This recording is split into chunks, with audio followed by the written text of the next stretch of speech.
Frères et sœurs bien-aimés dans le Seigneur, je vous salue dans la lumière de celui qui est le chemin, la vérité et la vie.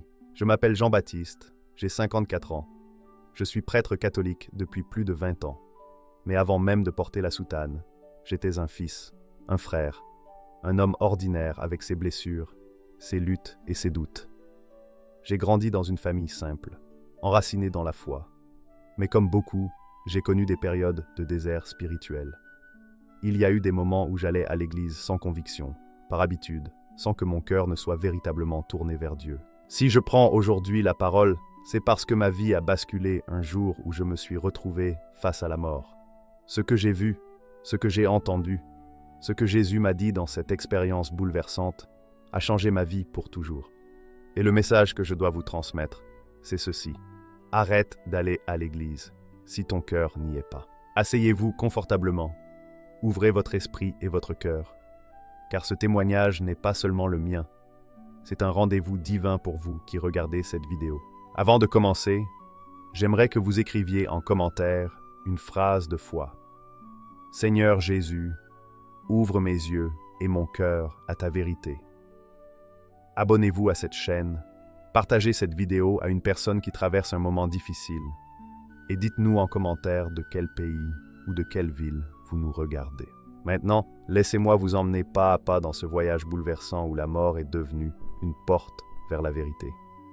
Voici les 5 signes que Jésus m'a révélés dans cette expérience de mort imminente. Premier signe, la mort n'est pas la fin, mais une rencontre. Tout a commencé par un silence étrange, presque irréel. Mon cœur s'est arrêté et je me suis vu allongé, immobile, tandis que mon âme s'élevait doucement hors de mon corps. À ce moment précis, j'ai compris une vérité que nous redoutons tous. La mort n'est pas une extinction, mais une séparation. Le corps reste dans la poussière de la terre, comme il est écrit dans Genèse 3, 19. Tu es poussière et tu retourneras dans la poussière. Mais l'âme continue sa route vers l'éternité. Une lumière éclatante m'attirait, une lumière remplie d'amour, d'une chaleur et d'une paix que je n'avais jamais connue dans ma vie terrestre. C'était comme entrer dans une étreinte vivante, où chaque peur disparaissait instantanément. Les paroles de Jésus prenaient un sens nouveau. Jean 11, 25 déclare « Je suis la résurrection et la vie. Celui qui croit en moi vivra, quand même il serait mort. » Devant cette vérité incarnée, je n'étais pas perdu dans le néant, mais porté par la vie elle-même. Comme Moïse devant le buisson ardent, qui entendit Dieu se révéler comme le Dieu d'Abraham, le Dieu d'Isaac et le Dieu de Jacob. Exode 3, 6. J'ai compris que Dieu n'est pas le Dieu des morts, mais celui des vivants. Les patriarches, bien qu'ayant quitté ce monde, vivaient encore devant lui. Cette rencontre me montrait que ce que nous appelons « fin » n'est en réalité qu'un passage. Paul l'explique en 1 Corinthiens 15, 42, 43. Ainsi en est-il de la résurrection des morts. Semé corruptible, on ressuscite incorruptible. Semé méprisable, on ressuscite glorieux. La mort est comme une graine qu'on enfonce dans la terre. À vue humaine, elle disparaît. Mais en vérité, elle se prépare à éclore dans une vie nouvelle, plus belle, plus grande, plus lumineuse. Dans nos existences terrestres, nous vivons souvent dans la peur de ce moment ultime. Mais Jésus est venu briser cette peur. Hébreux 2, 14, 15 dit « Il a rendu impuissant celui qui avait la puissance de la mort, c'est-à-dire le diable, et il a délivré tous ceux qui, par crainte de la mort, étaient toute leur vie retenus dans la servitude. » La mort n'est donc pas une prison, mais une délivrance pour ceux qui appartiennent à Christ. Ce que j'ai vu et ressenti m'a rappelé la vision d'Étienne, le premier martyr, qui au moment de son agonie fixa les regards vers le ciel et vit la gloire de Dieu, et Jésus debout à la droite de Dieu. Acte 7, 55. Pour Étienne, la mort ne fut pas un effroi, mais une rencontre directe avec le Sauveur. Ce que lui avait contemplé en esprit, je le vivais dans ma chair. La mort n'était pas une fin, mais un commencement, une rencontre avec celui qui est la vie elle-même. Ainsi, frères et sœurs, la mort n'est pas un mur qui nous anéantit, mais une porte que Christ a ouverte. Ceux qui lui appartiennent ne passent pas dans l'oubli, mais dans la lumière de son amour éternel. C'est cette réalité que j'ai goûtée et que je dois vous partager aujourd'hui. Deuxième signe, Dieu regarde le cœur, pas la routine religieuse. Lorsque je m'approchais de cette lumière éclatante, une voix claire et pénétrante a brisé mon être intérieur. « Jean-Baptiste, arrête d'aller à l'église, si ton cœur n'y est pas. » Ces paroles m'ont frappé comme une épée à double tranchant. Moi, prêtre depuis plus de 20 ans, qui avait célébré tant de messes, prêché tant de sermons et accompagné tant d'âmes, j'entendais Jésus lui-même me dire cela. Mais dans cette voix, il n'y avait ni mépris, ni rejet, seulement une vérité si pure qu'elle me dépouillait de mes illusions. Il poursuivit. « Beaucoup viennent dans ma maison, mais leur cœur est loin de moi. » C'était exactement ce que Jésus avait déjà déclaré dans Matthieu 15, 8.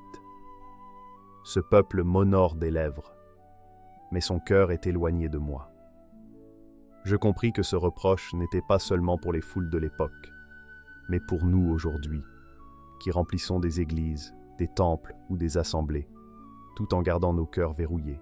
Il me montra alors des scènes de ma vie où j'avais accompli les rituels sans passion, par devoir, presque mécaniquement. C'était comme si je buvais dans une coupe vide. Je me suis vu célébrer des sacrements, mais parfois le regard distrait, le cœur préoccupé par mes propres soucis.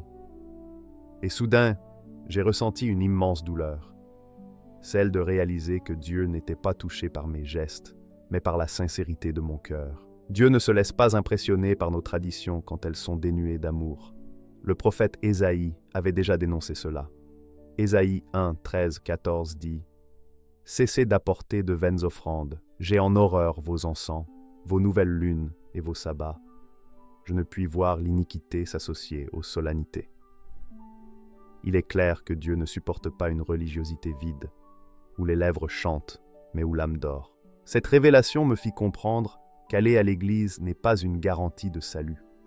C'est comme un homme qui se rend chaque jour à la rivière, mais qui ne plonge jamais ses lèvres dans l'eau pour boire. Quelle utilité a-t-il d'y aller? L'église est une fontaine, mais si l'on ne s'abreuve pas de Christ, on en ressort aussi assoiffé qu'en entrant. Jésus a dit en Jean 7, 37, « Si quelqu'un a soif, qu'il vienne à moi et qu'il boive. » Je repensais alors à l'histoire du roi Saül, qui, malgré ses sacrifices et ses rites, avait perdu la faveur de Dieu parce que son cœur était rebelle. Samuel lui dit en 1 Samuel 15, 22, « L'Éternel trouve-t-il du plaisir dans les holocaustes et les sacrifices, comme dans l'obéissance à la voix de l'Éternel? Voici, l'obéissance vaut mieux que les sacrifices. » Voilà ce que Jésus m'enseignait. L'obéissance du cœur vaut plus que 1000 cérémonies. Cette parole m'a bouleversé, car elle me montrait que Dieu regarde au plus profond de nous, au-delà de nos habitudes religieuses. Lui seul sonde nos reins et nos cœurs. Jérémie 17, 10. Nos chants, nos prières, nos jeûnes n'ont de valeur que s'ils sont habités d'un amour sincère. Ce que Jésus désire, ce n'est pas que nous soyons de simples spectateurs du culte, mais des adorateurs véritables. Comme il l'a dit en Jean 4, 23, « Mais l'heure vient, et elle est déjà venue, où les vrais adorateurs adoreront le Père en esprit et en vérité. Car ce sont là les adorateurs que le Père demande. » Troisième signe, les œuvres comptent moins que l'amour. Devant cette lumière céleste, ma vie se déroulait comme un film silencieux.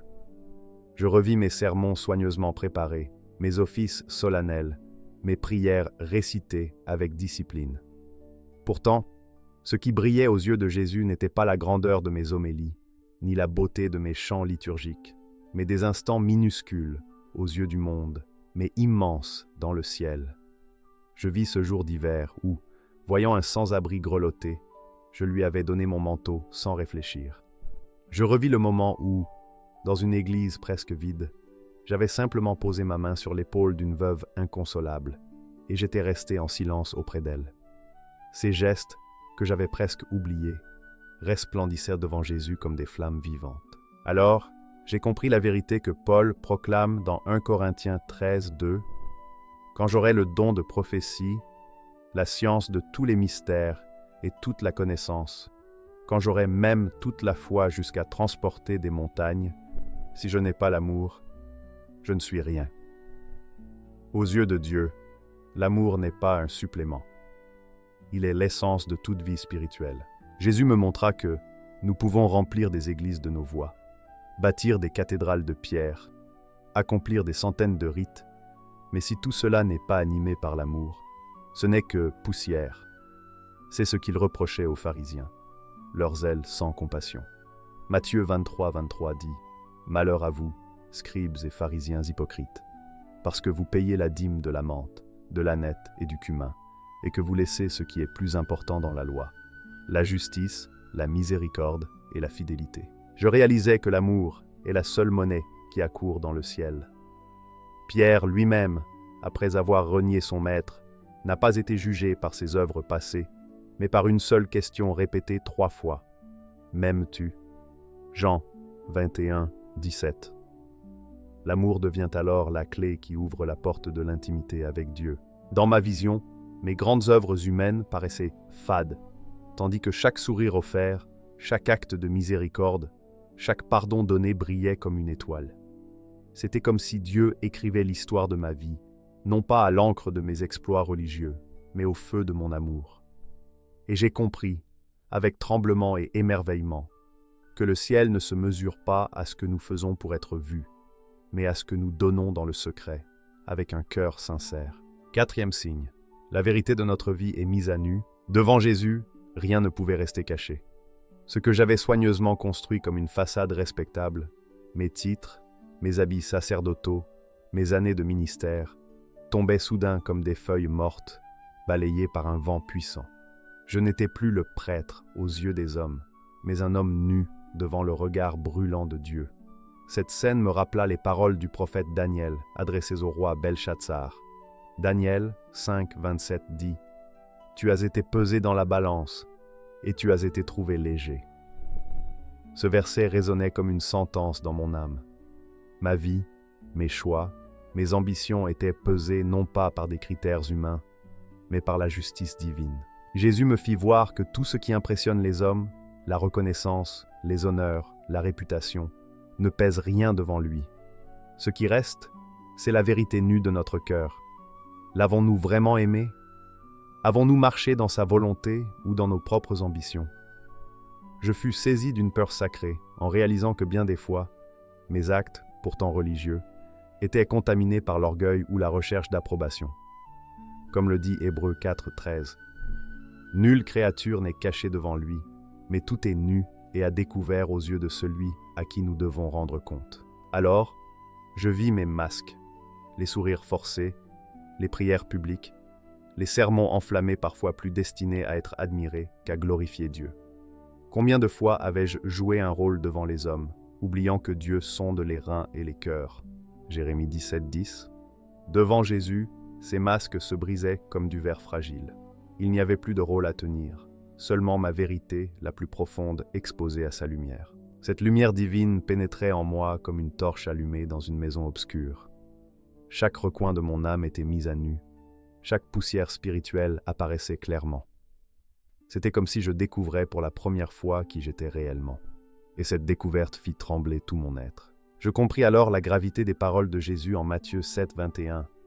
Ceux qui me disent « Seigneur, Seigneur », n'entreront pas tous dans le royaume des cieux, mais celui-là seul qui fait la volonté de mon Père qui est dans les cieux. Devant lui, les mots ne suffisent plus, les gestes extérieurs ne pèsent plus. Seule compte la réalité intérieure d'un cœur soumis et transformé. Ce face-à-face m'apprit une vérité glaçante. On peut tromper les hommes, on peut se tromper soi-même, mais on ne trompe jamais Dieu. Ses yeux voient au-delà des apparences, et son jugement est juste.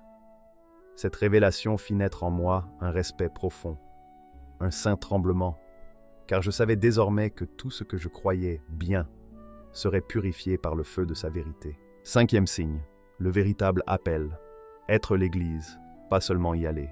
Le dernier message que Jésus grava dans mon âme était d'une clarté absolue.